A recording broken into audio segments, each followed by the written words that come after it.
Welcome into the Fantasy Sanctuary. I'm very excited to come to you today.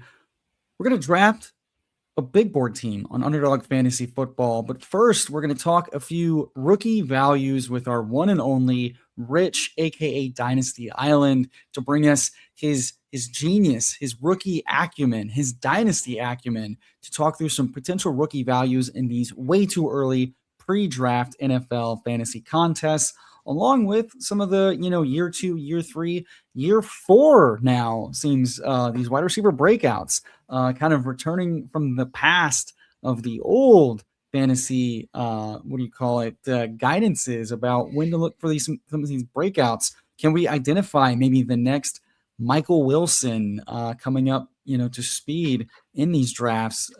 Let's look at some ADPs and some ranks and see if we can identify a few glaring holes to take advantage of and exploit. And none other than Rich joining us. Rich, very excited to have you here. We did not get to do enough of these the last 2 years, and so I told you we're going to do this early and often, especially with these soft ADPs. How you doing, Rich? Yeah, very good. Thank you. Yeah, I always sit there jealous that you and Tom have this lovely little bromance, and I feel like the third wheel sometimes having to sit and watch you guys. So no, I'm delighted to get to come on and talk to you. It's always awesome, and yeah, any opportunity to talk rookies. We're still working through my process. I wouldn't say we're there yet, Sure. but yeah, got some takes, got some opinions. So always happy to get those off and start having a chat. Well, see, I love that because for those that aren't aware, Rich is a man of very strong takes, and you will not move him off of those. And the reason why they're strong is they're very well informed.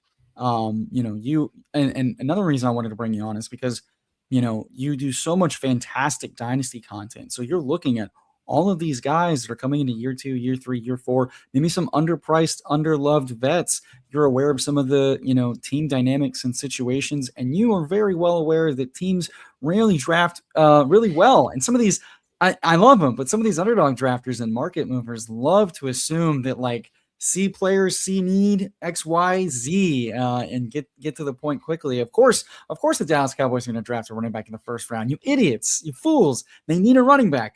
And you're well aware of how teams operate. And so, I'm really excited to go through today, talk through some of these situations and these players. And you do the rookie guide every year. So for members that join the channel, which very affordable, I say best bang for your buck. The rookie guide you put together is incredible. It's so in depth and fantastic and covers everything about every prospect. You more prospects than you need to know. But I loved your recap of last year. Some of the gems and sleepers that you went through and identified. The hit rate on that was fantastic. For folks that might not have seen that, can you remind us who some of your sleepers and gems were from that early work? Yeah, I'll be honest, it's one of these things that I just sort of throw in at the end of the rookie guide. Don't put a huge amount of kind of detailed thought into it. It's just sort of the guys that jump out to me as I'm trying to cram and get the rookie guide out as quickly as possible after the draft. But the last 3 years, we've had incredible success at nailing a lot of the big key sleepers. Which, yeah, so broken clocks right twice a day, but it seems to be really accurate. But last year, I mean, the big guy, Harold Fannin, was absolutely, a player that I felt for 3 months I couldn't quite understand why I was so much higher than consensus. It feels like when you watch film, when you look at the numbers and you're thinking, why is this guy not a first round pick compared to the NFL where he falls to the third. So yeah, he was absolutely one. Tyler Shuck was another, just really good player, thought solid, walking into a situation where he's going to start at some point. There is a 50-50 chance that he's going to be more than a 6-game starter in his rookie year and potentially win that job. So just the value of him in dynasty leagues where he was basically free, even in Superflex leagues, which obviously paid out in best ball as well. But I guess for me, the best hit was being a lot lower than consensus on Matthew Golden. He was a player that I probably have a little bit of a prototype when it comes to wide receivers, and I'm very much scared off by speed guys that I consider below average route runners that don't command volume in college. And Matthew Golden ticked all three of those, and he flew up in price, particularly in that, the preseason training camp hype. So yeah, was quite happy that I was able to avoid that one, and ended up with no shares as we moved into this season. Yeah, the golden thing was, and so that's the thing is like, we're going to get some of this early work in on prospects because, when the combine hits, the market's going to lose its mind. And so and so ran a dog shit 40. Well, he's toast. And then so and so crushed the 40. Well, he's a first round, lock, and obviously that draft capital is going to equate to production. And it's hard to ignore some of those things if you're not as familiar with the prospects like you do with the work. And there's some humility, of course, and some range and variance. But I wanted to start this stream off by noting some of those players you mentioned. I know some best ball sickos watching this are going to say, "Well, yeah, of course we weren't on those things," but it's like I ignored some of the early value on Fan, and I was definitely worried a little bit of the tweener sort of thing before getting to dig into the analysis that you and a bunch of other industry flag plans provided. But it's really good to kind of have a measured take and go in on some of these players because range of outcomes is important, and if guys are already at cost, provided a lot more upside and margin than what their cost suggests, well then that's going to necessitate a lot of early investment. Whereas especially on Underdog, rookies are priced like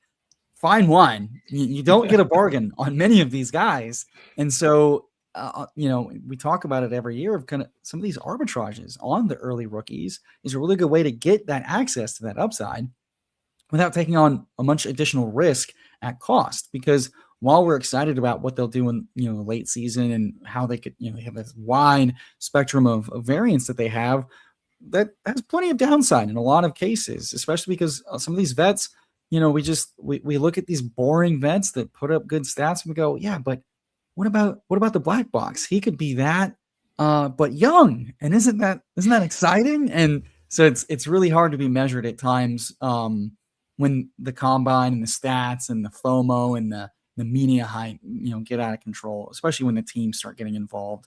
They'll say anything, and the agents love fluffing up their guys.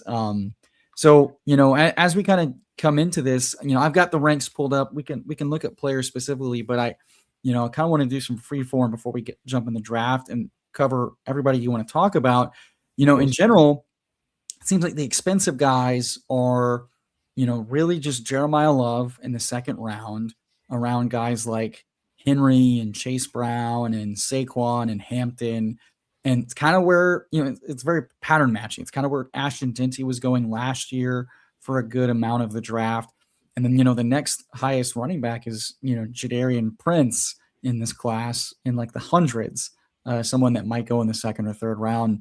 I've heard mixed reviews. I've heard some people like, oh, we love Jeremiah Love. He's a great prospect. And I've heard others, we just had Steve Shope on from Fanspeak last week that was a little bit more worried about maybe the early price right now, given the profile. I know you came out with some initial dynasty ranks that took into account Jeremiah Love and some of these other rookies. So I'm curious, as far as best ball prices are concerned, how you're viewing price and this running back class in general, because it seems like the other guys are a lot cheaper, like Emmett Johnson, Price, Coleman, etc., at least compared to some of the earlier pricing of the last few years.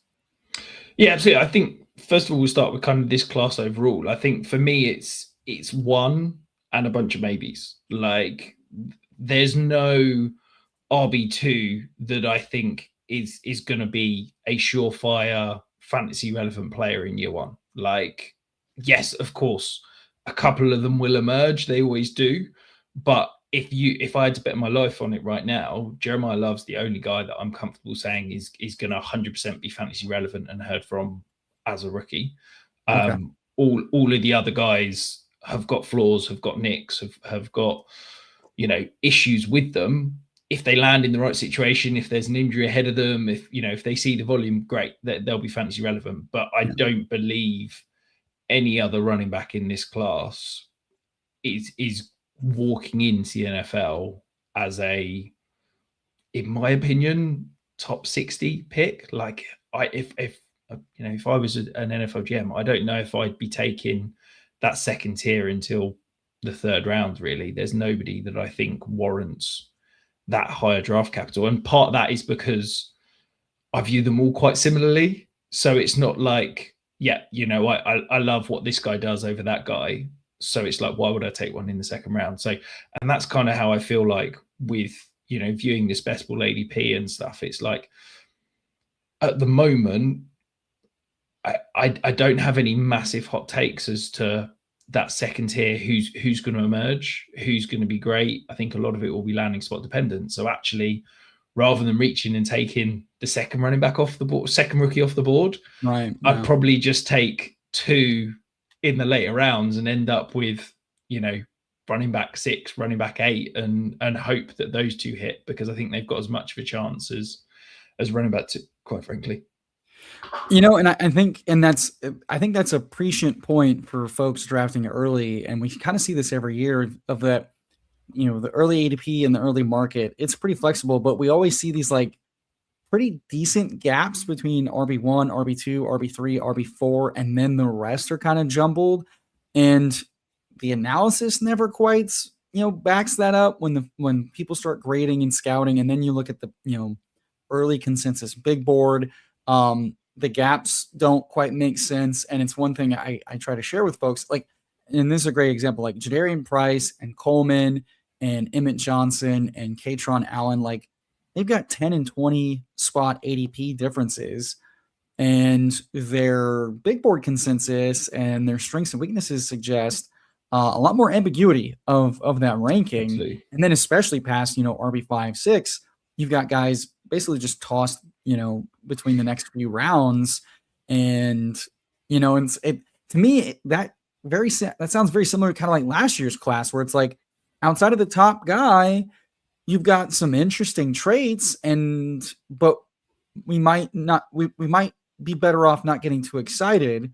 And the NFL kind of did exactly that. Was like, the fans were saying, "Oh man, what a strong class! Look at these! Look at all this speed! Look at all this, athletic trait." And then they drafted a bunch of round 3, 4, 5, and 6 guys, and we convinced ourselves, well, surely they'll outplay their ADP. Surely that, and it was really, like you said, it was a lot of landing spot, but then also like injury opportunity. Few guys really seized anything last year, and it seems like the NFL is aware of that from like a cultural standpoint without like a game changer. And I think that, we train ourselves to remember the good times and forget about the bad times. As good as Trevin Henderson was, and he won plenty of people leagues and probably won a lot of people some money, everybody forgets about Caleb Johnson. And, they were going in a similar price range. And Caleb Johnson, I was the one who was saying I didn't like him as a prospect because I thought he was so scheme specific that I didn't like him up until May. He suddenly lands on the one team where I'm like, okay, that's the perfect landing spot. And he couldn't get on the field. Right. And it's like, okay, so for every good, there's a bad. And I think that's it, is that we like, yes, rookies are league winners. They are the guys that you want to have on those rosters that are going to come out of nowhere down the second half of the year and win you leagues. But the problem is there's, and this has been on my to-do list for about 3 years and I've never quite got time, but I'd love to look at the bust rates of, those mid-round picks in best ball and redraft, because I dive into, hit rates, bust rates for Dynasty. It's obviously slightly different because I do feel like there's as many, if not more, misses from those mid-round rookies than there are the hits that win you the league. Yeah, I mean, I think it's a prescient point. I think it's easier for rookies to be league winners in managed drafts because it's a lot easier to identify the path forward, track the opportunity, and then nail the timing, right? Like Travion Henderson was a much clearer start last year because Ramondre was missing. And then it's like, well, from a volume standpoint, this is likely to be his best shot at volume while Ramondre's gone and injured. Whereas in best ball, he was only hitting your lineup whenever he was hitting your lineup. And carrying the lack of early production may not have been offset if the rest of your roster was not performing as well, while other rosters are performing, optimally, and overachieving early.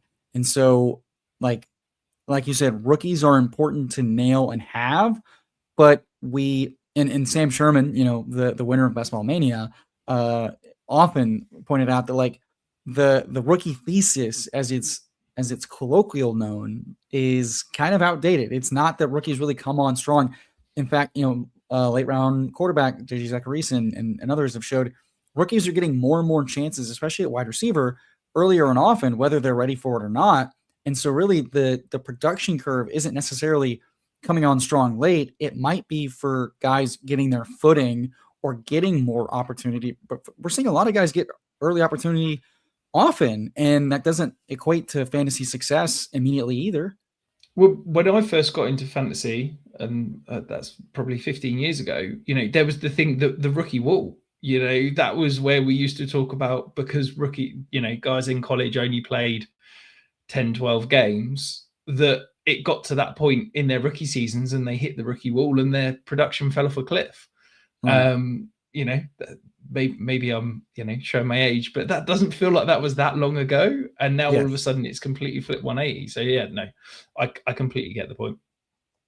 Yeah. And so I think that tracks a lot with what I'm hearing and seeing. And I think when we talk about trends, I think it's important to note NFL trends as it relates to drafting year over year, because we've seen NFL offenses and NFL defenses evolve in such a way where the run game is more important, but there's also less and less workhorses, and it's more and more scheme and situation dependent and skill dependent. And we're seeing a lot less slot receivers get, work as we're kind of going heavier.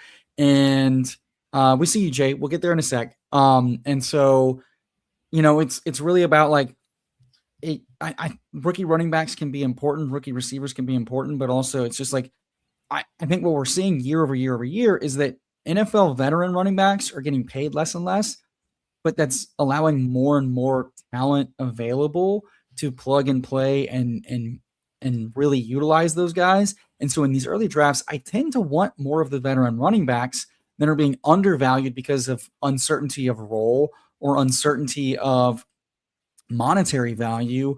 But from a talent perspective, the NFL is telling us via the draft and free agency, we don't value you as much, but that does not mean we're not going to get our value out of you and then some, and rinse repeat. We've seen it with Dallas, for example. They're utilizing cheaper running backs to fill their holes and their gaps. They're not doing it necessarily with rookies, and that's providing really good value for whoever they bring in and do.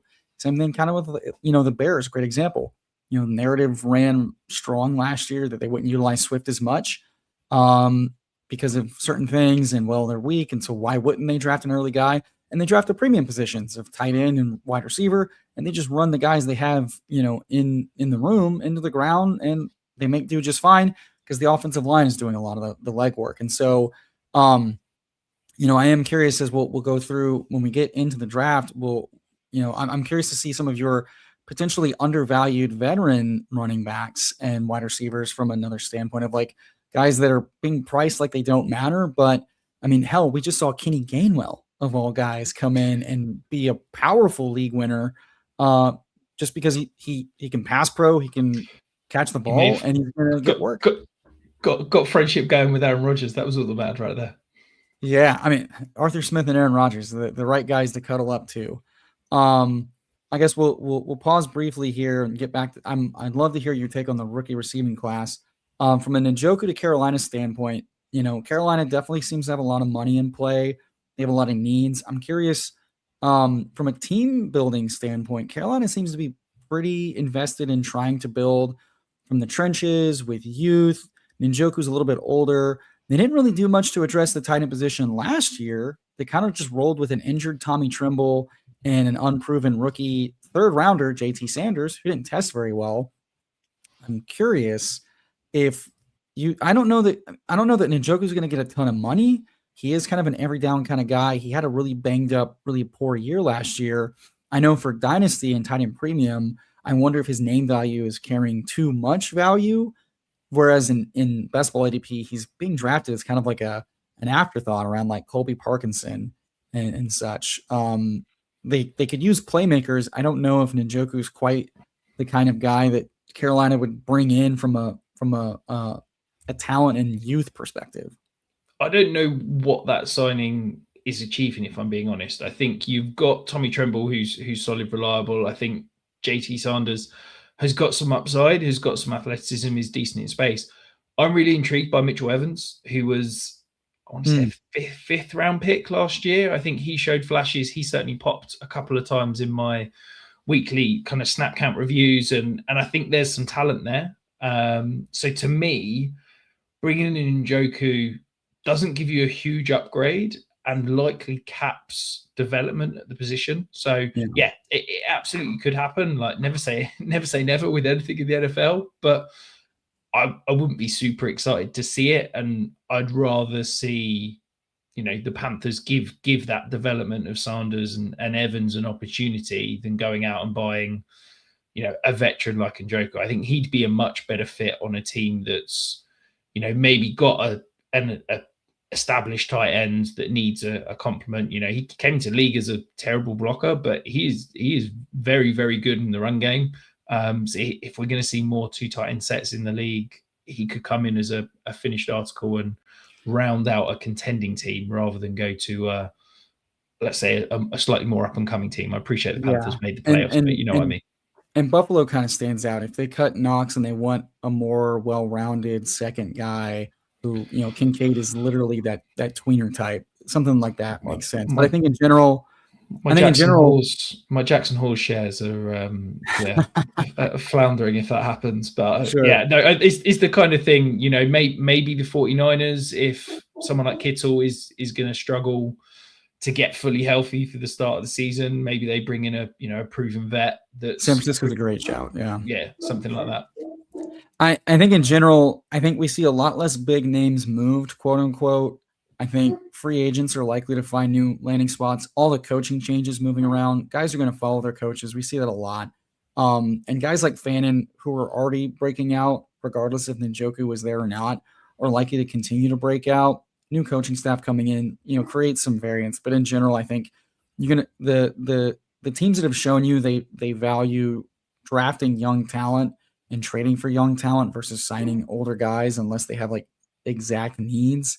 There's a lot of them out there. But back to the rookie class from a wide receiver standpoint, Gerald Jeremiah, some of the early big board ranks, it seems like every year we go, oh, there's going to be a ton of wide receivers in the first round.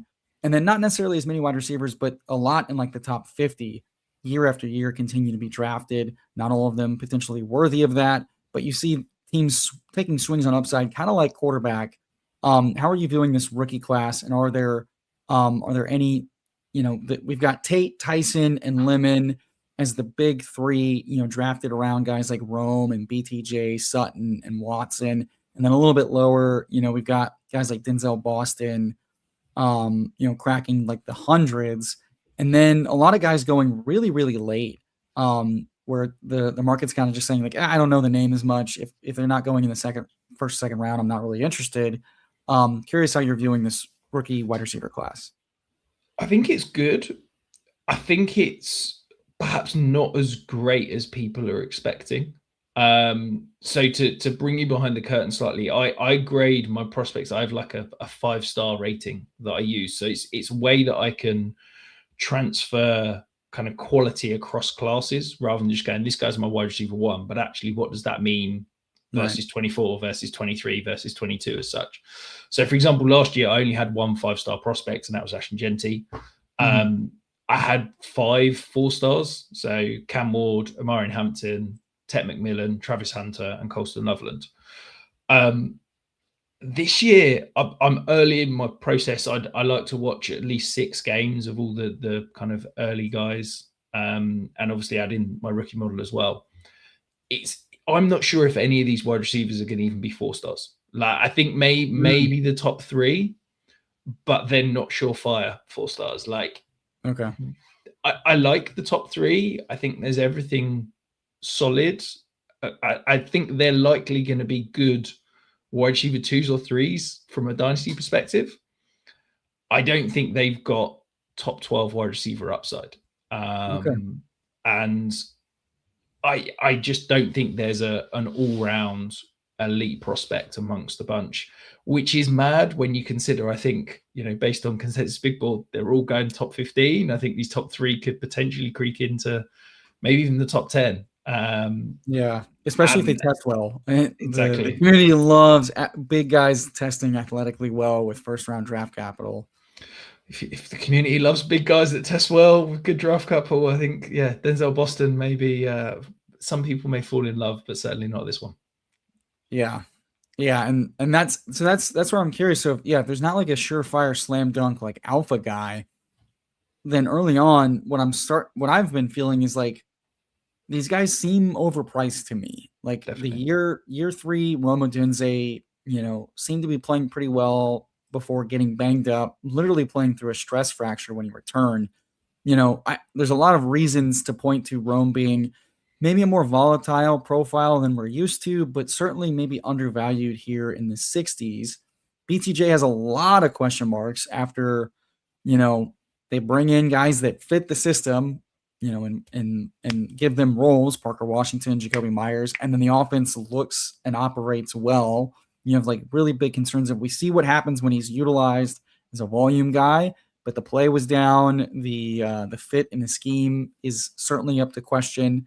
Marvin Harrison getting kind of outplayed by Michael Wilson is, a big question mark. How legit is Michael Wilson's breakout? But those things feel, and then, how healthy is Mike Evans? And those things feel much more tangible to me that are all somehow cheaper than these rookies being treated like kind of like the next coming of Waddle, Chase, et cetera. Because that's kind of how they're being priced. Oh, first round guys, they belong in the 50s, and they'll probably climb into the 40s once we get some talk about top 5, top 10.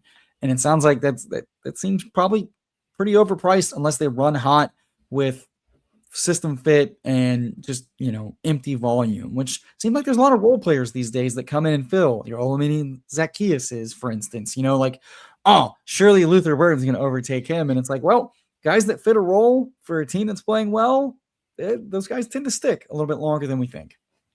Yeah, I mean, this week was my first diving into the world of Underdog ADP, so I was looking at it, I was like, man, top 60 picks on these guys, that feels expensive. Okay. And I was like, man, that's a lot. And then you look at the guys going around them, and I'm like, do you know what? There's question marks over pretty much all of these. Yeah, this is And a it's questionable like, range for sure. yeah, and maybe that's it. Maybe this is the appropriate price. It's just that I have an inability to draft an underdog, so I'm not able to be Sure. comfortable with a lot of these costs. But it did feel like you're talking what, 5th round, 6th round turn, like that's expensive for a guy that I'm saying maybe by the end of the year he's giving me wide receiver 2, wide receiver 3 production, Right.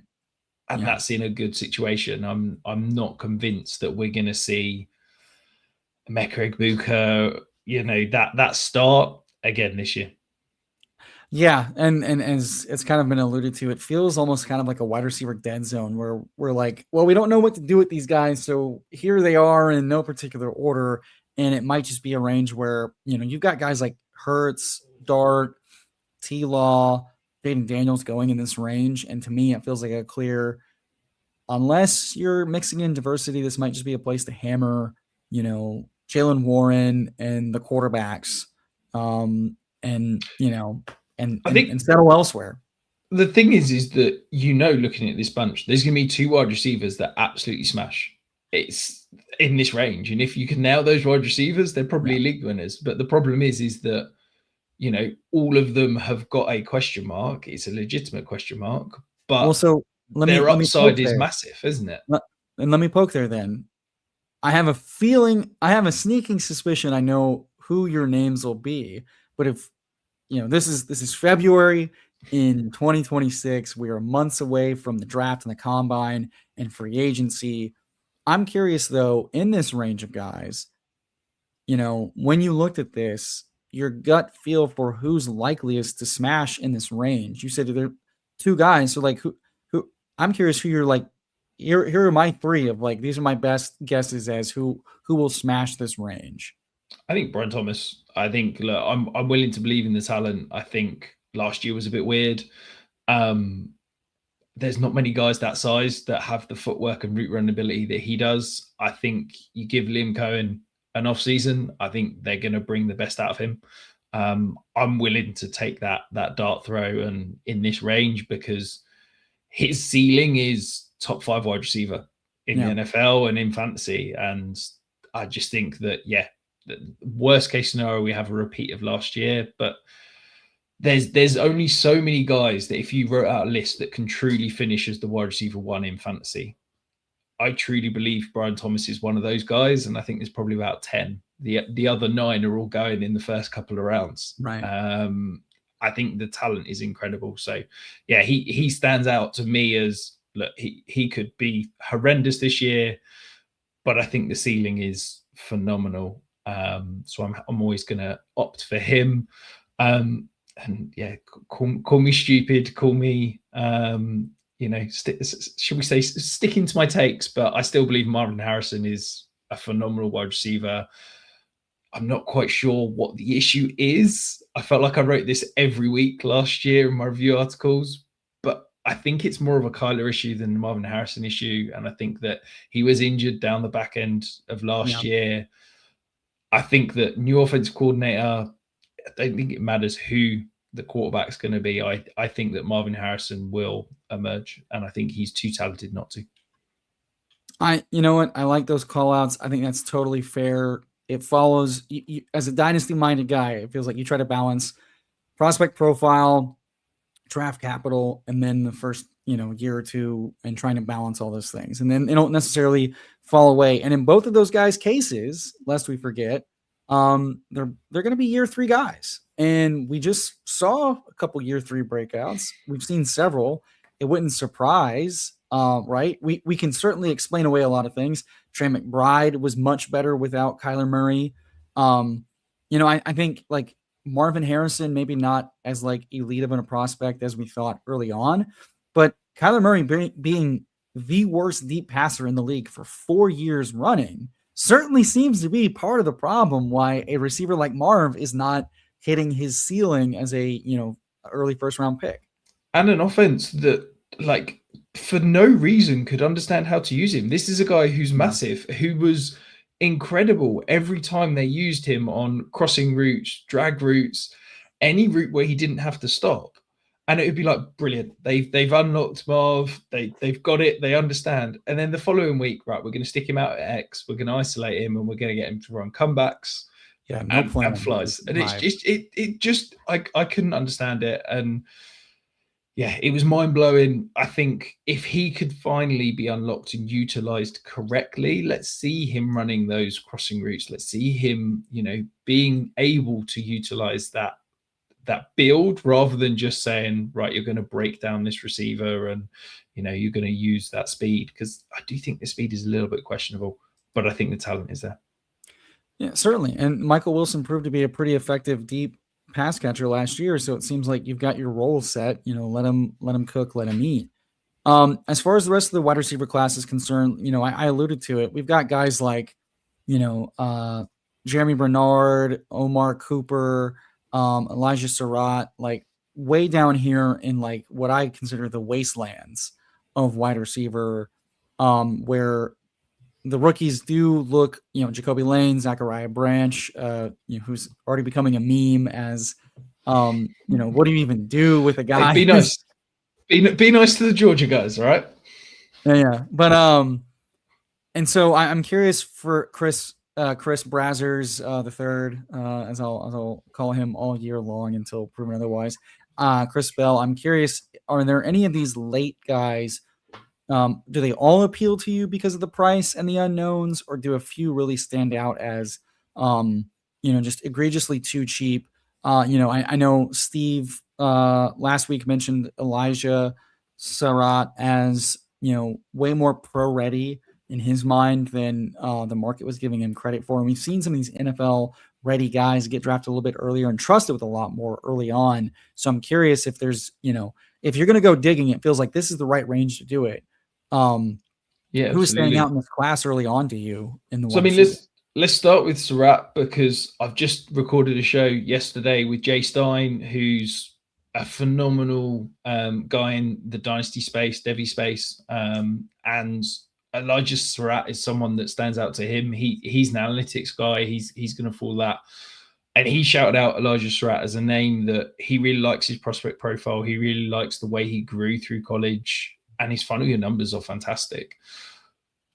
I get All right. it. There's enough on tape that I like. My concern is that I always worry about guys coming into the NFL that I don't understand how they win and how they get open. And Mm, I think that Surratt he's a smart guy. I think he can win versus zone. I think he understands, he's been around some pretty advanced offenses, and I think he can understand where to find soft spots, where to settle. My issue is that he thrived on back shoulder balls and kind of contested catches rather than getting 3 yards of separation and kind of bringing the ball in that way. And right. guys that aren't elite athletes that have that trait in college, I'm always worried about transferring to the NFL. We look at someone like Jamar Chase. He didn't get a huge amount of separation at LSU, but I had very little concern about his body control or contested catchability transferring because I was like, do you know what? This guy's an elite athlete. That's all that matters. Elijah, I don't think is an elite athlete, and I Mm, don't see him consistently separate versus man. So it's like, I really like him. Analytically, I really like him. I think it will depend who his quarterback is. If he lands in a scheme that's got a veteran quarterback that can deliver the ball on time, accurately, a lot of those kind of back shoulder fades, things like that, I think Surratt could be great. If he lands with, a young quarterback, if he lands in Tennessee with Cam Ward or something like that, I'd be a bit more concerned right. because I love Cam Ward. I think he's a great prospect, but I don't think there's the nuance there to get the Yeah. best out of a guy like Surratt. Yeah, and you know what? That makes a lot of sense, and that definitely has me a little bit cooled on the excitement. And it's just like, well, he needs to just be given opportunities and go from there. I'm curious, does anybody else stand Where's out here that's more where's interesting? Malachi Fields going in these? Real late. I mean, I think he's essentially free. Yeah, he's basically barely Oh, more wow. than undrafted. He goes in the Okay, last round, 20th round. that's a little bit surprising. I think, look, there is absolutely a chance he could bust and be nothing. But if you're looking for a dart throw, to me, Fields is the kind of height, weight, speed guy that I think has got some impressive kind of natural route running ability. I think he's phenomenal with the ball in his hands. Like, to me, I don't see a huge gap between a guy like Denzel Boston and Malachi Fields.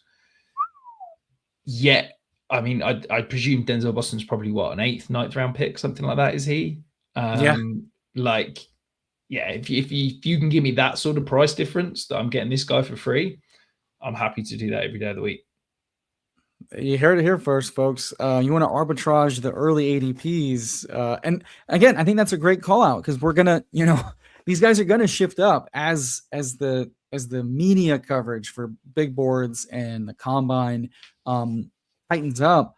You're gonna see a guy like this the second he's even rumored to be going in the second or third round with good peripherals and plenty of oh my darling sleeper yada yada, gonna spike up 40, 50 picks. I'm curious. A lot of people have been talking about Omar Cooper. Been a favorite of many folks drafting late. Is that again going pretty fairly late? Last round or two, early on. And I'm curious about Cooper and Bernard specifically because those are names I keep hearing and seeing get drafted quite at a good clip. And I'm curious if that level of excitement is warranted. I know all these guys have upside. I'm wondering, is it wise to diversify off of these guys, or are they just really good targets given similar to Malachi Fields of like probably way too underpriced for where they might be going or who they are?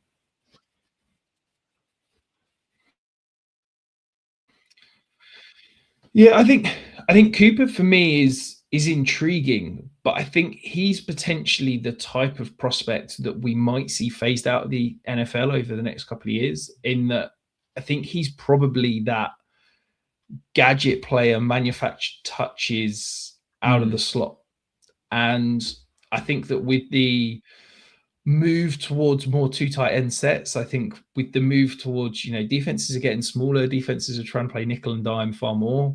That means one thing for offenses: we're going to get bigger, we're going to get heavier, and we're going to force teams to put an extra man in the box and play base personnel and stuff. And I just don't know if Cooper's got the route running ability combined with being undersized to play outside.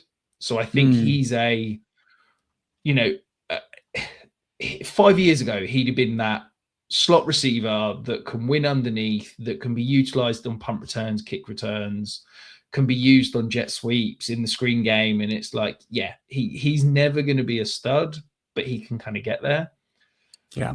I don't know. I like the talent. I like the film, but I just don't know if he's going to have a role in the NFL. And that's what concerns me. Fair enough. We are off to the races in a big board. Puka Nacua, Jamar Chase, JSN. Who do you prefer to take here at 3? And then we'll get back to some rookie talk. Chase for me, but I wouldn't argue with Puka. Chase, welcome to the squad. So I'm curious. So I think that's totally fair, and that's certainly a pail of cold water on again the rookie black box hype and excitement. The ball knowers in the chat would say Jeremy Bernard, get him on every team. I'm curious if your early take on him warrants that at all. Again, I have concerns about size, about speed, separation, potential fit. Those are what I'm looking for, tangibly early on for guys that could really outperform their ADP well before the draft. And I'm curious if he's a profile like that. Yeah, I'll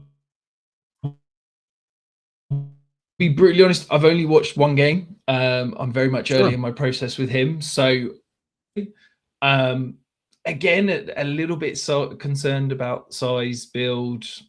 Can he play outside? Is he a good enough athlete given his size? Given, let's be honest, he didn't look willing to block, shall we say? But I think there's enough route running ability that if he can get on the field, I think he'll be good. It's just that, can we get him on the field? Yeah, totally. I'm curious. I want to go back to the Emmett Johnson and Nicholas Singleton, or names I keep hearing that are poorly priced in the rookie running back class, as far as potentially earlier draft capital, potentially stronger picks, where they're going in drafts. If they do end up being second or third round picks, we kind of touched on it, but I'm just curious from a specific standpoint. Does that level of semi-excitement, is that warranted, or you still feel pretty strongly that like maybe at cost, you're really just taking on plenty of risk that the landing spot in the role maybe not as strong? I'm curious again, just because it's names that keep popping up. The general consensus is avoid Coleman, avoid Katron, but Singleton and Emmett Johnson, those are your smashes if you're going to take a shot. And they go around guys like David Montgomery, Kenneth Gainwell, that cohort. Yeah, I mean, Emmett Johnson's a player that I actually really like, and I think that from stepping out of Dynasty into just 2026, he's probably the player that I'd be intrigued by most after Jeremiah Love, because I think he's got the easiest route onto the field. In that, I think he could walk in as a pass catcher, and be decent. But I think he's also got the upside to be more than that. London, Collins, Rice, Olave, Bowers. Who do you want? London for me. Cool. Yeah, and that's kind of what I've been hearing about Emmett Johnson. Is he's certainly, from a talent and profile perspective, pretty interesting off the bat.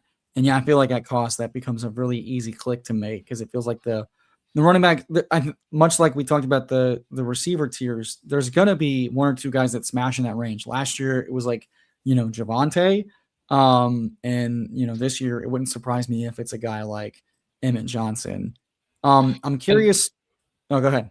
No, I was going to say on Singleton, I think, look, do you like talented guys that have never put it together? Because that's basically Singleton. Like, this is a guy that 3 years ago was like the Devi 101, like the next superstar, the next Saquon Barkley. Like, he was held in such high esteem in Devi circles.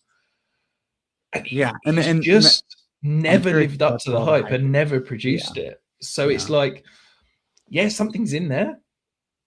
I have no idea. We're in the third round here. Olave, Allen, the running backs, Walker, Brees, Bucky, a couple other older vets. Who do you I, like here in the I third? love Olave, but I appreciate that's a bias. So happy to see to No, you here. let's let you know what they say zero running back is dead. They say you can't piss anymore. And I say, what the hell do you know? In this range, I am curious, from a dynasty perspective, getting the pricing right. And I think looking at it through a dynasty lens with best ball can be useful from being ahead of the curve on breakouts and potentially ahead of the curve on guys that disappoint. And so from that perspective, I'm curious how you're viewing the running backs in this tier because it feels like Bucky at this price we're kind of just last year didn't happen, and there's plenty of reasons that we can point to that, but I see a lot of really bad red flags. I've seen some, looking at the bucket that he lives in, the misses are more than the hits. Walker now with Charbonnet torn ACL, and free agency ahead of him. If he returns to Seattle, if he doesn't, we kind of talked about this in the Discord. Members only, by the way. Jump in there, become a member anytime. I'm curious how Walker and Brees are free agents. Is this a good price for these guys? We know they have pretty good ceilings as home run hitters, a little bit better pass catching profile than we think, but definitely some success rate and scheme fit question marks. How are you kind of viewing those guys heading into 2026 free agency? I think they're both great values Okay. in terms of Walker and Hall. Like, we're talking worst case scenario, we're going to end up with a similar situation for Brees Hall, because look, as much as the Jets had a good, competent offensive line, the rest of that offense was terrible. Like, he had no touchdown equity, and I think he's an incredibly talented back. So I think that for me, Brees Hall is a great value here in the late third, early fourth. Okay. Kenneth Walker, I mean, we discussed, didn't we, in the Discord, as you said, like, realistically, we think he's back. I'd be a little bit concerned with Clint Kubiak going out the door, because I think that offensive line, okay, Gray Zabel was fantastic, but he didn't turn a bad offensive line into a good offensive line just by one acquisition. I think that was a little bit of Clint Kubiak magic. So I'm a little bit nervous that, we might see, similar to Bucky Irving, that phenomenal year, the offensive coordinator goes out the door, and suddenly the offensive line and the run game looks completely different. So if he does stay in Seattle, I'd be a little bit nervous that we won't repeat phenomenal stuff. But Yeah. he did pretty well, seeing only 50% of the workload last year. So yeah, I'm okay with the value. I think the upside is there, okay, to chase. Sure. What about for Travion Henderson and RJ Harvey as year two guys going in, kind of the 4-5 turn range? So I like Henderson. I'm so out on Harvey. It is ridiculous. I think Mhm. anytime, I can't pull numbers off the top of my head, I think it's 32% of his fantasy production last year was touchdowns. Like, Yeah. this is a guy to me that Sean Payton was trying to get off the field but didn't have any options. He ran incredibly pure with touchdowns, and I don't think he's very good. I don't think he looks good. I think his vision is poor. So yeah, I'm happy to avoid. I agree with you. Are you taking the plunge at Loveland here? Do you want to arbitrage later? You mentioned you like Henderson. I like Javante. What do you want to do here? Yeah, I'm happy with either running back. Yeah, I All was right. too slow. Let's go ahead and Trey. I don't love the price, but you said you love Henderson, and what if they let him develop? What if he takes more and they just decided, hey, Ramondre came back and figured it out, but we did see concerning, Travion was much better on the field than Ramondre was in the Super Bowl. What I if they think decide we got to just get this guy to work? I think that we're looking at this too simply, in terms of people are going, Ramondre was on the field for that playoff run. They kept Trevion off. It's an issue for me. I'm conscious we're on. I'll rant after. Are you interested in Javonte at this price at all? Always interested in Javonte. Well, then there we go. We piss early and we grab a year two guy and a dusty vet. I think this was the Javonte people that drafted him years ago were hoping to see. Even after the 100%. injuries, he looked good. He operated well. He ran really hot on touchdowns early behind a not great line and then ran really cold on him and then was still playing well on track to crush and gets hurt again late. Feels like whether he returns to Dallas on a reasonable contract or finds a home elsewhere, he finally displayed a true workhorse 3-down ability. I was out on him. I thought, how could this guy not have the juice? And then just turns out, he needed 2 years removed from the injury, and even degrading in line, he looked better. I think there's a lot of outs for him to crush his price, and for how we built, 3 early receivers. To me, you pass up the question marks of that zone of receiver that we mentioned, and then just get a guy who's probably going to smash ADP just on volume alone. I think he signs a 3-year, 30 million, 80 million guaranteed contract tomorrow. He jumps around in ADP. Like Absolutely. It's as simple as that. So no, I like the price. On the Henderson piece, I was saying, I think, look, Trevin Henderson came in as one of the best pass protecting backs we've ever seen in college. He struggled in the NFL. Well, shock. All rookie running backs struggle in pass protection. Like none of them are competent. And I think that the Patriots, just through those first 3 games in the playoffs, were like, do you know what? We don't need to try and win this game. We need to just not lose it. And to me, that's Ramondre. He's reliable. He's phenomenal in pass protection. I think going into next year, this offense needs a spark. And I think they saw what Henderson could be. And I think that they want this offense to be 60-40 Henderson. And I think that's the way it's going to roll. And I think that Henderson is so talented and so explosive that they're going to struggle to keep him off the field season long. To me, look, for years, I was the Ramondre believer. I was the guy that was telling everybody that Ramondre was too cheap. And now I feel like I'm kind of slightly deserting him by hyping up Henderson. But I think that Henderson is going to be a value all off season. And I think that people are overhyping what is, let's be honest, a journeyman veteran in Ramondre. And I think it's a salient point that like their pass protection was struggling down the stretch with Will Campbell banged up, the offensive line not having a ton of talent. They were better than they were a year ago, but they were dog shit a year ago. So not saying a whole lot. So they were essentially getting another lineman and blocking tight end with Ramondre, in to protect. And I'm starting to kind of buy into they invested a lot in Henderson, and the offense was 31st in the league in red zone. They really struggled in the red zone. They need to be more explosive. They need to be more creative. And they have a lot invested in the youth of Henderson and a couple of their guys. And the line can improve with talent and health again. So certainly makes a lot of sense here as we likely pair Joe Burrow with Jamar Chase, slightly out of ADP. Not a ton to talk about here. So I'll just buy us a little bit of time to talk about what we want to do with our next pick. We've got Jalen Warren. I doubt we want to handcuff. I don't think you're going to like the Tootin price. Like, I don't like the Tootin price here. That is expensive. I'm curious.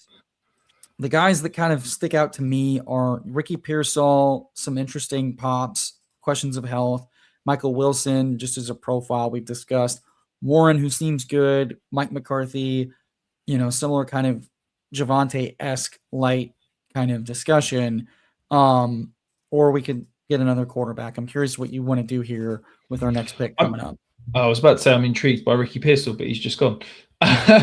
So he seems like a very clear target given price and runway, and if he just stays healthy, he can be a good target earner. Yeah, I mean, I'd rather go with one of the tight ends. I don't mind either. I think Kraft's going to be a better offense, but I think we're probably going to be injured to start the year. So I'm happy with either at cost here.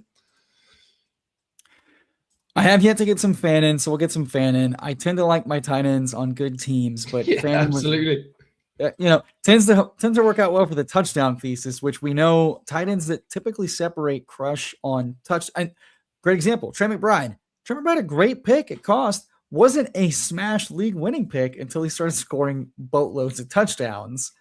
So I'm taking a lot of Kraft because he has an elite athletic profile. He's under 25. That's the recipe for returning from injury like he did with his ACL, which happened fairly mid to early in the season compared to some of these other guys. The timetable seems to bode well. His athletic profile seems to bode well. The recovery, I haven't heard any issues of. That all said, Cleveland could bring in a competent quarterback. We say that every year, it seems like. I think for me, the thing with Fanning is I'm basically hoping that he's the team's wide receiver one. Like, Yeah. I'm not a Jerry Jeudy guy. Yeah, okay. I don't think he's going to score 10 plus touchdowns, but if we could give me 130 targets as, potentially the lead receiver, I'm very happy with that sort of role. And yeah, even if he only gets in for 3 or 4 touchdowns, I feel like he can absolutely pay off his price. Yeah, and the way I kind of view it in some of these wide receiver flat zones, I go, well, let me just go get a tight end that's going to see as much or more target, totals, and hope I at least match price. I was tempted to go with Warren just from a structural standpoint. I think there's a lot of runway with him, new staff, but like I think he's got the tools to be a 3-down guy. Just the coaching staffs that have been there previously decided not to do that. And as Go Bills Nick alludes to, I have no idea who's keeping the Tootin price up where it is. It's very blind eyes. Oh, ETN's gone, and they're just going to give the keys of the kingdom to this 3rd round pick that fumbled. Oh, I mean, the price seems insane. Yeah, I wasn't a particular fan of him as a prospect, so yeah, I'm never going to get in at this cost. It basically seems like you're going, Liam Cohen's great with running backs. He picked this guy. Let's go and do it. But 2 guys. But also, how many times did we do that with Cole Shanahan? Like, do you remember, what was it, Joe Williams, the guy you stood on the table for? Oh, yeah. And I think he was out of the league within a year, wasn't he? Yeah, the year they drafted him. Turns out character concerns are real. I'm curious what you want to do in this range. Michael Pittman, from a wide receiver standpoint and volume and potential offense being good, seems underpriced. You've got the quarterback. He could get cut? Well, in this day and age, I think he's going to find a landing spot fairly quickly if he does. Maybe that's it. Maybe. Well, I'm curious what you'd want to do here. We got a question about Laporta, so I'll come back to that. Do we need a second quarterback?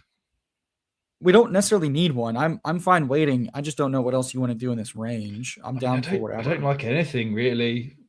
It's probably the quarterback, isn't it? Yeah, let's just grab the falling Lawrence and backstack him. With Cohen, the thesis is Cohen's quarterbacks are going to run. And that's what happened. So, fine. You don't ever need to convince me on Trevor Lawrence. I felt like at points last year I was the only one on the island. Everyone came to join me eventually. So you mentioned, it seems like we're more than fine waiting on, running back 2 in this class, so to speak. For Dynasty, I love Jadarian Price because I think he's got good prospects longer term. I'm just nervous that I think it's going to take him a little while to earn a role because he's not going to get on the field in pass pro. Totally he's fair. Not a scat back. We'll call your shot here. Touchdowns. Go Pittman. Pittman, yeah. I think it's mispriced once again. He sees 111 in targets, gets banged up, but does very well. The offense overachieves. Alec Pierce breaks out, and I like the Alec Pierce profile, but the Colts could easily, tag and keep or tag and trade Pierce, depending on what they want to do. Pittman feels like a guy that can fit in a lot of modern offenses. He's got size. A lot of offenses are missing that. I think wherever he goes, if he stays in town, I like the price. If he goes somewhere else, I have a hard time seeing where his price falls and how he doesn't beat his price if he's healthy, because he's got multi-touchdown upside. He's got volume earning upside. He's got first read upside. I'm not really sure why he's much cheaper than guys like QJ and Jacoby. And I think also he was having a phenomenal season before Daniel Jones got injured. Like seven of the first 9 weeks, he cleared 15 fantasy points. There was a lot of touchdowns in there. He ran incredibly pure touchdowns, but isn't that exactly what you want from a wide receiver? Like 7 of 9 weeks, right? Exactly. Yeah. And then the quarterback gets injured, and it's like, oh, Michael Pittman's rubbish. He's a bust. And okay. I'm a bit nervous, as I said, that the Colts could move on from him in order to pay Pierce. I don't know what that would achieve for them, but they could do that. But yeah, from a fantasy perspective, this is a guy like I want guys that command volume. Yeah. He absolutely does that. So yeah, I'm always happy to have that. So we did get a question. I saw Laporta go. I have some thoughts. I'd love your thoughts from a non-health perspective because I have a big health question mark. But in, in my initial answer to Gabe Sadler's question here is I'm not trading Cam Ward for Laporta. Nope. I'm hanging tight because you can always find tight ends on the wire or in the draft. Cam Ward, is it the most exciting situation coming in? No. To year two, I would have loved, a little bit more, but like a day ball system from a mobility and a fantasy friendly system feels good. I'm curious your thoughts on that. You were stronger on the profile. He had some good flashes late, but like, I'm not trying to offload young quarterbacks on their rookie contract in Dynasty in general. No, I really like Cam Ward as a prospect. I'm very high on him going into year two. I'm nervous about Laporta because I just don't think there's enough balls to go round for everybody to hit, and I've always been a little bit lower than consensus on Laporta because I'm nervous that he's not the route runner that will age well. Two tight ends, like elite tight ends are absolutely the game breaker and they're always undervalued. But yeah, give me the young up and coming quarterback over the kind of average tight end, I think. Absolutely. What do we want to do here in this range? We have the last locked in, decent starting quarterback, and then we've got Wandale, Godwin, Emmett Johnson, Gainwell. We're at a 2-2-4-1 build. Do we need another quarterback, or because I'm happy risking a wide receiver? No, which one do you want? Wandale. I think the Wandale price is bad again. Like, look, it's not sexy. It's not something that you're going to go home and tell your missus about. But where is it? The guy commands targets. Like it is ridiculous. I think wherever he goes, he's a guy that the offense is going to put on the field. And I think, 100 plus targets, there's going to be some spike weeks in there. It feels like a good spot to take and Denzel Boston continues to fall. So it is tempting. I won't say it's not. If we want to go that way and then, pause on receiver for a while, I'm fine with that. We've got the tight ends, Goddard, Ferguson, and Strange. I view Ferg at top of this tier, but Strange stacks. But it also seems like a good spot to get an RB3 on the roster. What do you like to do here? I like Johnson, but I'm happy to push him. I love Strange. I think he's talented. I like the stack. So yeah, Strange. Yep. Let's go the stack. I like Emmett Johnson a lot too. He clearly fits the build of this team, but stacks are underrated, and getting at least one guy, and then also from a tight end and quarterback perspective, could potentially get all the touchdowns locked up in that skinny stack. It feels good. And now, we can push tight end to one of our last few picks. It's also one of the more unique builds I've done in a 2-2-5-2 through, 11 rounds. So, I doubt Emmett comes back, but I think this range of running backs is ripe to do whatever we want to do with it. And we can hammer it with volume because we're not going to get squirrely at quarterback. We're not going to get squirrely at tight end. And we feel really good about receiver. Might put off the last two picks of receiver late because there's guys like Keenan Allen and Devon Bailey and other guys with potential roles undervalued going completely undrafted. There's a guy that's just flashed up at running backs that I'm quite gobsmacked that he sat there. I don't want to say anything because I feel like I'm going to tempt it, but we'll wait and then maybe we can discuss if he's still there at our pick. Denzel Boston falling, and so this is probably his more efficient ADP. He quote unquote falls to 129. I'm okay with him at that price. I don't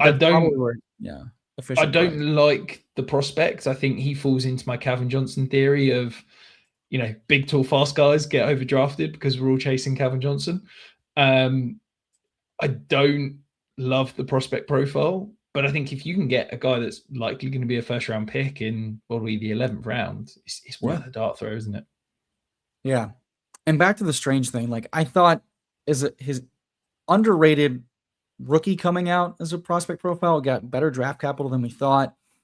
He was on a couple of my Dynasty squads before I ejected out of Dynasty. I know I hate to bring that up, but only so much daylight where my wife's it's not for everyone. Some people, it's a lot of work, but it was such a clear runway. He was such a clear smash. He misses a lot of time, but ultimately proves really solid. It's an offense we want pieces of. It's a role And in Cohen's offense that's valuable, and he had really good peripherals. and like I've always been a strange guy. He pops in my model. He pops in a lot of stuff that I'm looking at through his time in the NFL. And the offense was better when he was on the field. Like, Yes, and that's a big thing for me. And I think that it's underrated, but he can block. And I think that this is over the last 2 years, this is absolutely something that I'm coming back to time and time again, is that can you be on the field 100% of the time? And he and absolutely can. especially in the red zone. Yeah. Yeah, Yeah, I mean, like, absolutely. And I think it is really important. yeah, the tight ends that are in scoring packages and in getting every opportunity, it's harder and harder. Slot receivers are getting less work.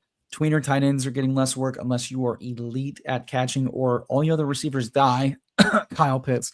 So it's like, yeah, the guys that are doing every down are usually smashing their price because they're more likely to score touchdowns or earn work.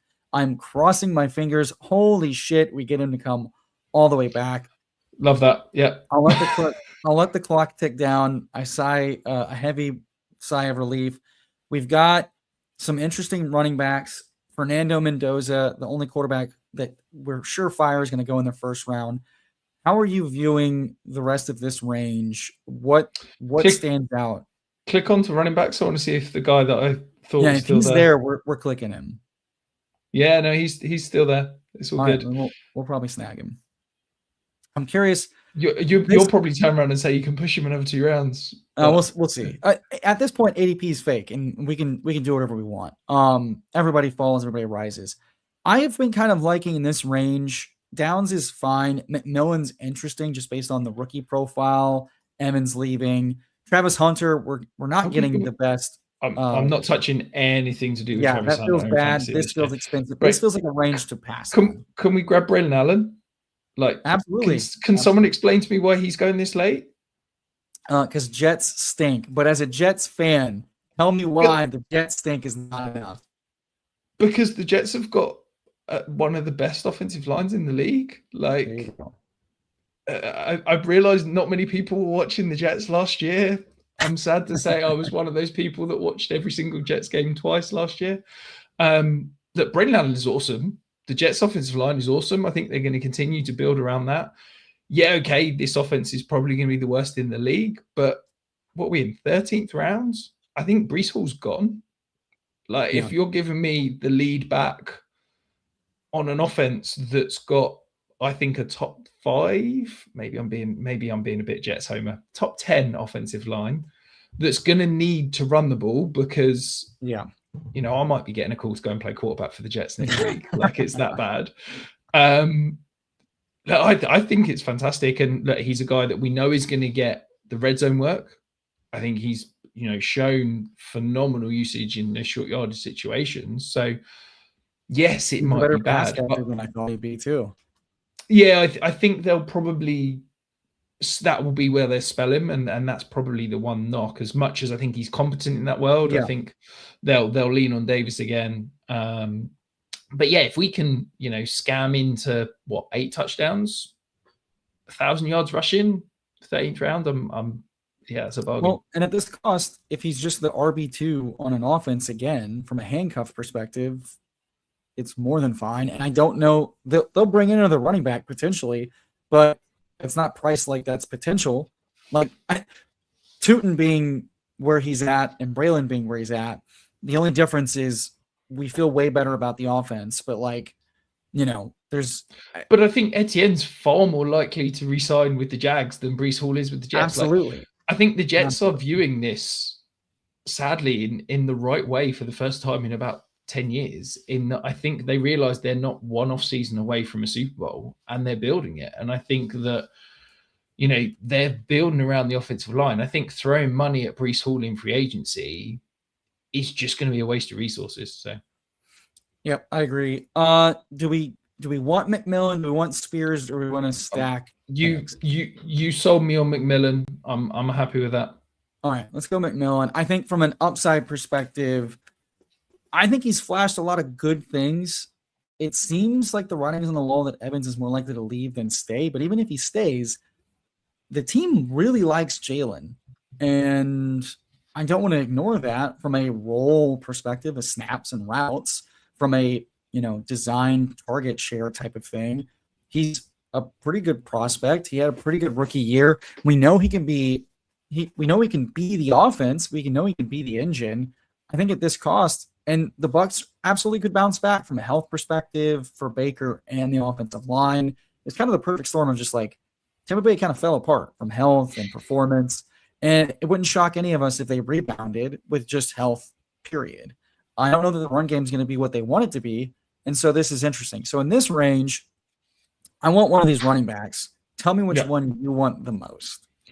Sean Tucker stands out to me. I think, look, Bucky Irving was phenomenal as a rookie. He had one of the least efficient years we've ever seen from a running back last year. He was horrendous. Rashad White has basically announced he's gone. Why not take a dart throw on Sean Tucker? Like, he's shown whenever he's been on the field. Yeah, he's shown whenever he's been on the field, he's been great. Why not? And I don't know that they can afford to pay a big guy. I don't. And then in this draft, we passed on Bucky. We said I don't like the price. We want Olave instead. And so let's double down on that bet in this room, not taking Bucky. Well, it makes the most sense. If Bucky's not going to meet expectation, well, Occam's razor, the easiest outcome we can see right now is that Tucker is just inserted as the RB2 and continues to get those high value touches at the goal line and in the red zone in the green area. We know he's got explosive playmaking ability. He's still the only guy on that roster that's had the amount of 30 and 25 plus point games of anybody in that room. And what happens if they just give him more work than we expect, or he's just much more efficient with the work he's getting? And again, like from an offensive perspective, it feels clean. We do a little, Tampa Bay skinny stacking. We got some NFC South, Atlanta and New Orleans correlation going on. I'm really liking how the room is coming out from like a narrative perspective. And if I'm going to stack an offense, that one seems with those profiles, NFL's doing more and more. Like Sean Tucker being this year's Rico Dowdle would not surprise me at all, right? Yeah, absolutely. And I think for me, if we're going to opt out a running back as we did the first three positions, to me, these are the type of dart throws that I'm happier taking. Like I'd much rather take a guy that I've seen produce, has got a path to relevancy, rather than, a guy like, I know you've starred him there, but Dylan Sampson, to me, it's like Dylan Sampson is at best the pass patching back on the worst offense in the league. Like where's the appeal there? We know he's not going to score touchdowns. We know he's not going to be an every down back. So why are we taking him over a guy like Sean Tucker in this range? No, absolutely. I start, Samson, you never know what people are going to prefer, and just moving the queue helps. But from Samson, it's like one of the last like RB2s. The offense is questionable for sure, but it stands out as just like, because it gets so much uglier. But I think for me, this is where perhaps this is my dynasty brain sinking in. Like Dylan Sampson to me isn't an RB2. Dylan Sampson is a satellite back. And I don't think he'll ever be like what I consider an RB2 is like a handcuff. And I don't think Sampson is ever that. Sampson is just a third down satellite back that if Quinton Judkins got injured, I think we'd see whether it's Rocket Sanders or someone else like would come in and be the early down back, and Sampson would stay in his role. Like I don't think he's got the upside there. Sure. Do you want to get Singleton? You mentioned potentially liking him. I'll be honest, I'm intrigued by Flournoy. Like let's go. Maybe I'm buying the hype that's been out the last few weeks, but look, I liked him on tape. He flashed a little bit as a prospect. He was obviously great in spurts last year, and this talk of maybe they tag and trade Pickens has got me intrigued that maybe Flournoy could be something. I mean, it's Dallas has done shit like this, and they need more than just one place. And Flournoy, elite brass, and looked well with work. And we've seen them give the wide receiver 3 way more work. And then if a wide receiver 3 is going to matter in best ball, it's going to be on a really good offense. I think we go our third quarterback or we go Singleton here. What are your thoughts? Unless you have another RB you prefer. No, I'm happy to bow to you. This is the point at which I never know. I can never decide in best ball. Do I need a third quarterback? Do I need a third tight end? I'm happy to say if you think we need a third quarterback, go Rodgers. We'll push it because I think, I'm comfortable saying these guys are more likely to start than the market is pricing them right now. I see guys with multiple quarterbacks, and I'm happy. I too often push it, but I feel very secure that if we do end up with just 2 quarterbacks, Burrow and Lawrence, for who they are and what we paid for them, we don't have to go 3 quarterback. I'd prefer to in these 20 rounds, but I'm not going to make it a priority given that we do have these guys. We do have these guys stacked, and I think it's not sexy, but these guys are going to get starts, and they might start all season. Given the state of the rookie and free class, I don't think guys like Shadur and Jacoby Brissett are anything locked in for what. If we want to talk rookies, is it worth having a conversation about Ty Simpson? It's absolutely worth having that conversation. I don't like him as a prospect. I don't love him. The fact that he declared, I thought he should have gone back, but there's some athleticism there. I think he's going to have some sneaky rushing upside, and there is going to be a higher QB2 in this draft. I'm convinced that second quarterback, I said it a month ago in our Discord, people don't want to talk about it, but Ty Simpson's going to be a first round pick, or if it's not Ty Simpson, it's going to be Garrett Nussmeier. And because they're going to be a first round pick, that realistically means they're probably going to get up in the top 15. Because how do you feel about Nussmeier, by the way?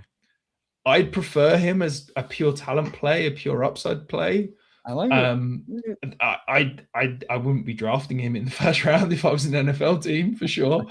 But yeah, I think if Ty Simpson is definitely the QB2 in this draft class, I'd be gobsmacked if he's not a first round pick. If he's a first round pick, look, you and Tom hit me over the head with Jackson Dart as much as you did last year. If he's a first round pick, he's starting, isn't he? And it worked. The thesis was, and then the rookies, if you're going to run, the most you're going to run typically is in your rookie year as a quarterback. You're scrambling, you're reacting to pressure, you're not processing as well, or you're just not as in tune with the system. And, that's usually going to lead to pretty good things. In this tier, I'm really interested about, the tight ends. I feel like Otten's undervalued as a guy that might get paid more. People are saying they'd be more excited about Mason Taylor if not for the Jets, but it seemed like he was pretty strong, interesting prospect. So the price seems too low. I really like Mason Taylor as a player. My issue is that I think for him to pay off at cost, he needs to be the number 2 target on this offense. If the Jets are going to add in, if they roll out Garrett Wilson and Adonai Mitchell with, Mason Taylor, I'm happy. If they go early in the draft, if they throw big money, which I pray they don't in free agency. But they're likely to draft someone meaningful, probably. Right? Yeah, are they going to draft a first round pick, or are we going to see a day 2 guy? So where I'm at is it looked like neither one of these guys looked fantastic, but Rodgers from a fantasy perspective seems more likely to start and pad stack and also scramble. And it's insane to say, but he did scoot more than I thought he would at his age off his Achilles. Kirk feels like Tua, where it's like if he's going to have a good game, it's on multiple touchdowns. And I feel like Kirk, unless he goes to Minnesota, I mean, it's just the most limp dick quarterback pick I can make on the board from a fantasy scoring perspective. Rodgers, I feel like he's got options, and Rodgers would be way stronger in Minnesota if that comes to fruition. And we've already seen that if one of these guys is going to take a deal, it's going to be Rodgers than it is Kirk. Kirk hasn't cut anybody a deal since he started getting paid. Kirk's playing for the dollar. That is all we are talking about. I respect it.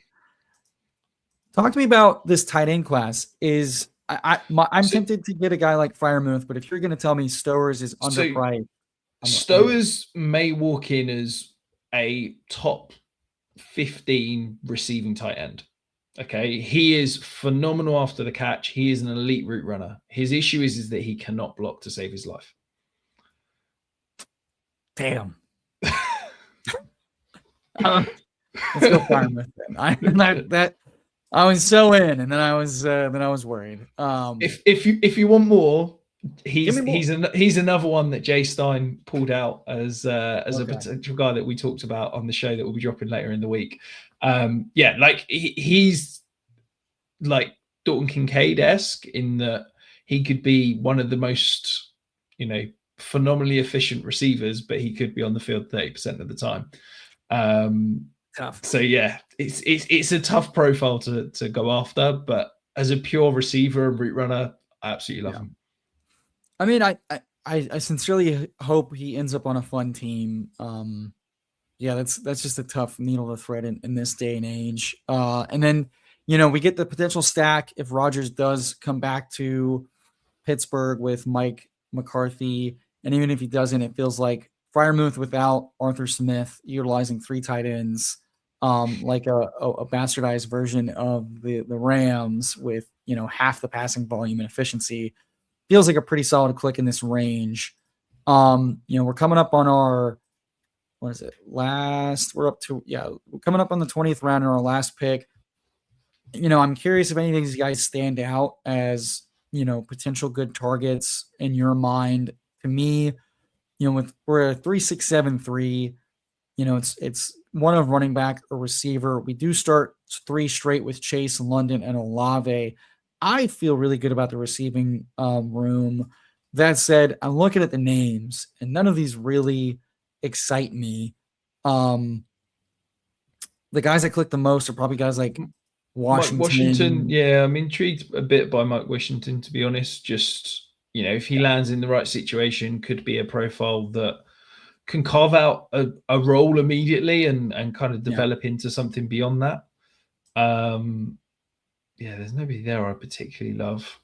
And then at receiver, Malachi Fields, we talked about him obviously earlier as an interesting dart throw, just given that size profile. Who was that? Malachi Fields. Yeah. I'm at this point. I want to shoot for the highest upside, and it's either a running back that scores more because of workload, or it's a receiver who absolutely smashes. Health is definitely a thing. Spiking at the right time is a thing. So let's go guys, Washington then. Okay. If he could get day 2 draft capital, there's enough that he can carve out a role and be an option. I like that call out. And it just felt like we did such a good job with early draft capital to receivers and the profiles that we targeted, like from a volume and efficiency and ceiling case. All of these guys have shown us a lot at their respective prices. And for running back, I think Javonte is the most anchor of anchors. Travion is that upside. We've acknowledged the risk. The cost could bite us in the ass.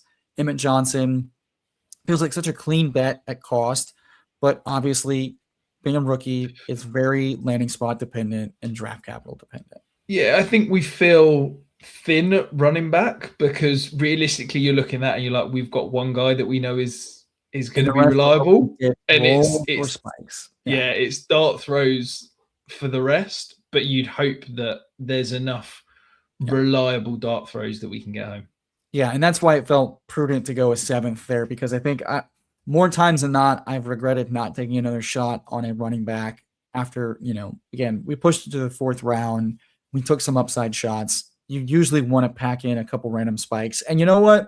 Guys going in this range last year were probably guys like Dylan Sampson, who did give, I know in my rosters, I got 2 or 3 spike weeks out of Dylan Sampson, just scoring, 12 or 20 random points in a week. And certainly could be the difference in a room like this. But, I'm very happy, bringing on Rich, talking through all these. I'm definitely going to rank Malachi Fields higher and start getting him involved. That sounds like a prospect I want to end with, like at least double the field or, 10, 12% at minimum of just looking at these names.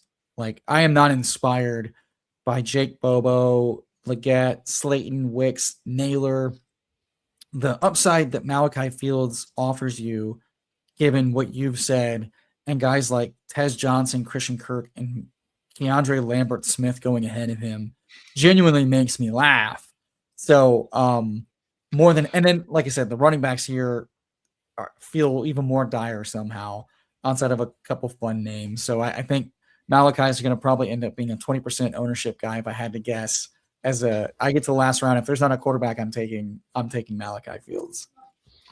Well, there we go. Yeah, I feel a lot of pressure on my Fields take now. That's yeah. You putting food on the table is going to come back to my Malachi Fields. Well, you know what? I've recently made way worse mini Miatas of picks on guys and much dustier. So I'm happy to finally make a rookie be that. But we end with a 3-7-7-3 here. Joe Burrow, Trevor Lawrence, Aaron Rodgers. I feel really good about that quarterback room from an upside and a floor ceiling combo. Felt like we let the room come to us, didn't panic, and I think we got to build exactly what we wanted to build here. Travion Henderson, Javonte Williams, Emmett Johnson, Braylon Allen, Sean Tucker, Nick Singleton, and Mike Washington. Some vets, some RB2s with some upside shots, some darts at some rookies, some fun profiles. I'm really excited about if I'm going to build a zero RB type of room. This feels like the type of room you do. A trusty vet, a year 2, year 3 upside guy, some shots at more expensive options that are underpriced in their roles. And then, you need some rookie luck boxes. And I'm glad we got to get some of your more favorite guys, especially as we started the show saying, hey, let's fade the early expensive guys and just go for any one of these guys could be RB2 in this class. Yeah, absolutely. I mean, I said Emmett Johnson was probably the guy that for 2026, he's probably the guy I'd take after Love.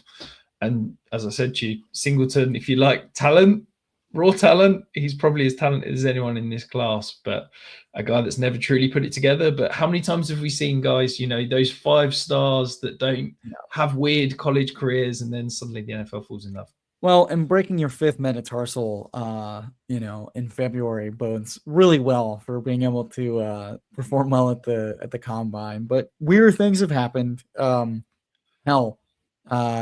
Sanders scored a touchdown this year, so it's not over to the fat Cleveland Browns sings. Jamar Chase, Drake London, Chris Olave, very fun, very cozy 3 receiver start.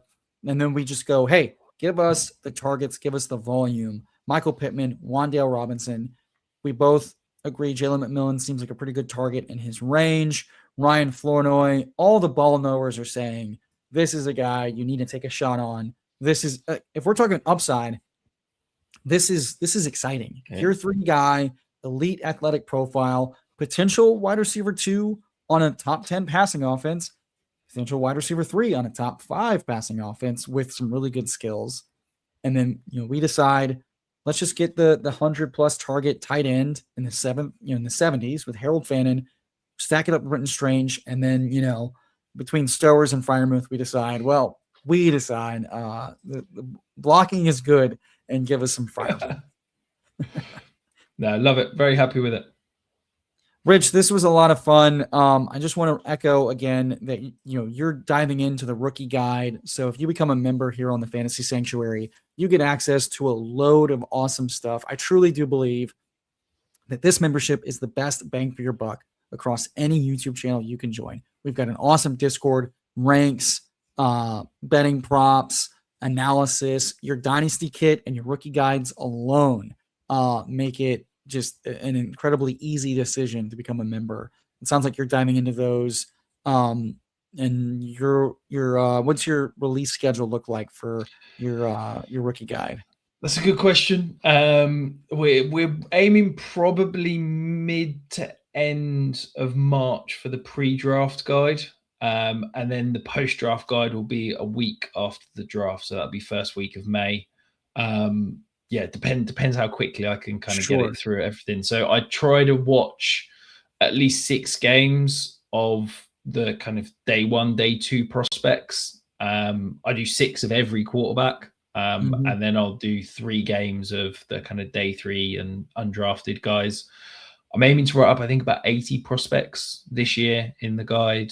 So that's all full film review. Plus there's my rookie model, ranks, values, sleepers, underdrafted guys, overdrafted guys, everything you could ever want for Dynasty, but obviously incredibly translatable to redraft and best ball as well.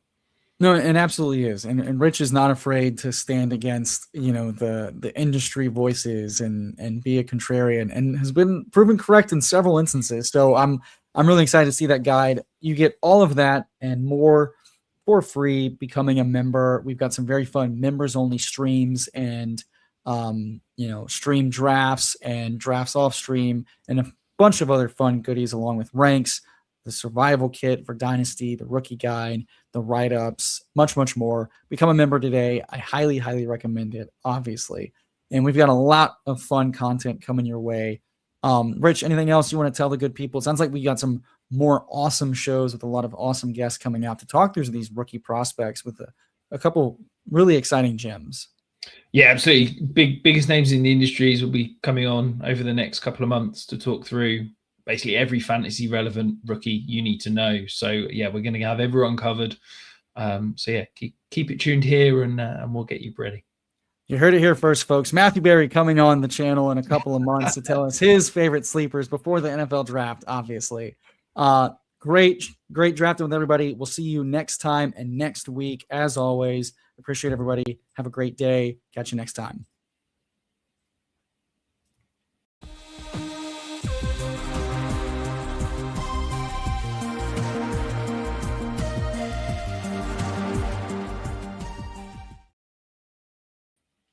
Love fun.